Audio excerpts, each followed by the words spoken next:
Equine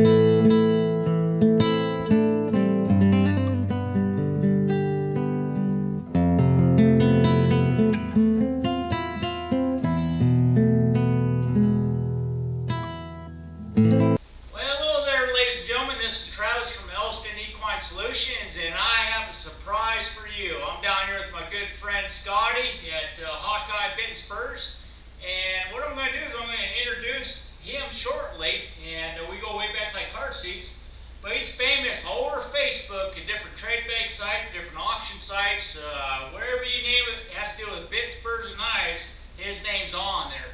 And there's very good reasons why. He's got some special talent that nobody else has. He has patented products that nobody else has. A lot of people try to copy him, but he is the original owner of a notched knife and the original thought person behind it and actually producing. But we're going to let him explain all of this here, Rickety Tick, about 3 shakes to a lamb's tail. And with that, I'm going to turn it over to Scotty here. Hello, everybody.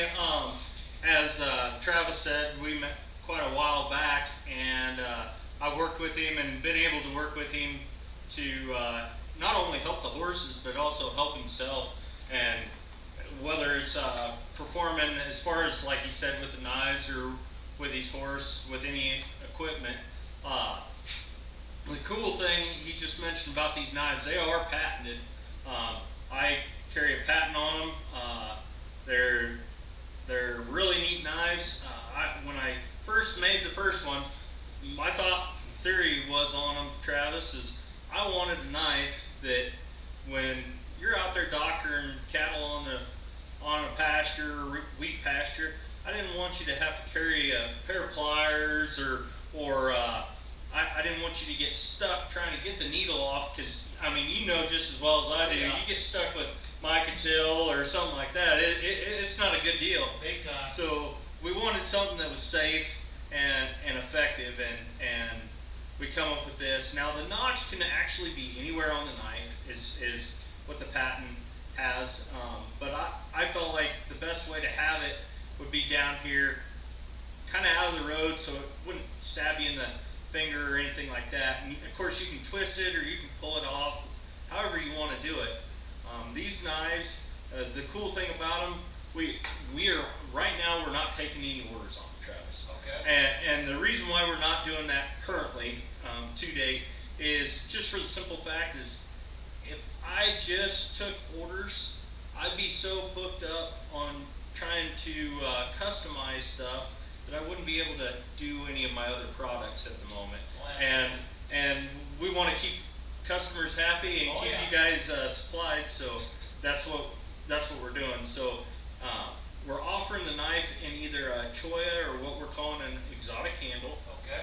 And that would be this one here? Yeah. Okay. It'd be just like this one. The cool thing about the exotics is it could be anything, ram's horn, whatever we get in for handles, and it's just going to be a as-is deal. Same way with these micarta handles. It'll be, whatever we have in that color.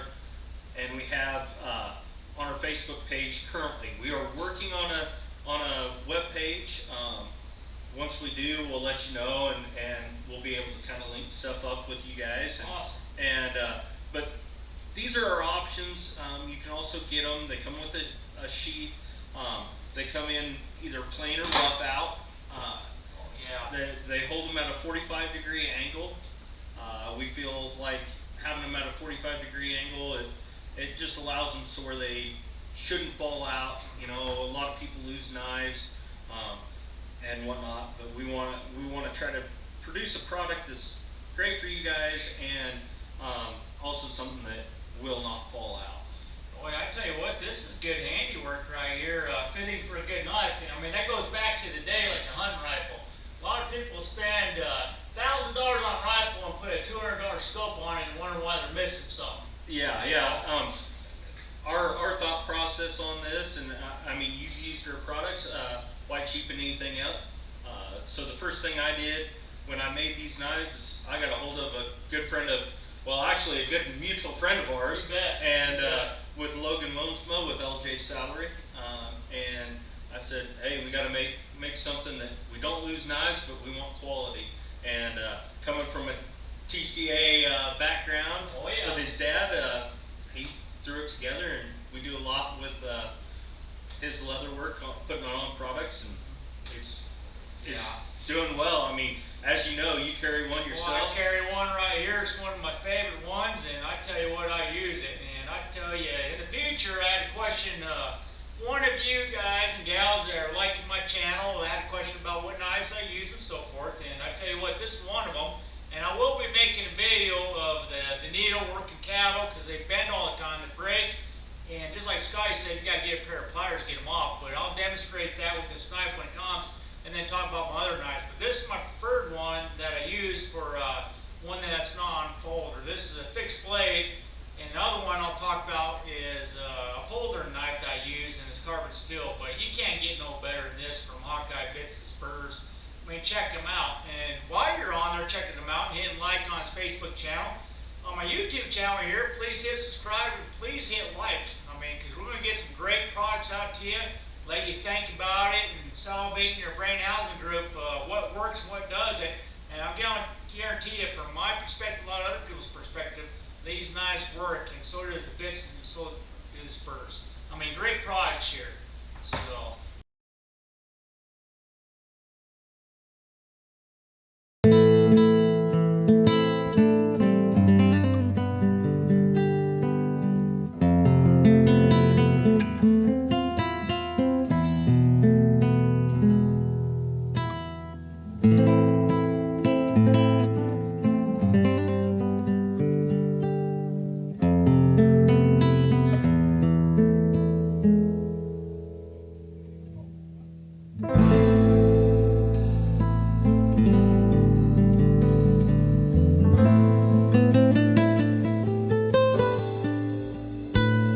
I come from a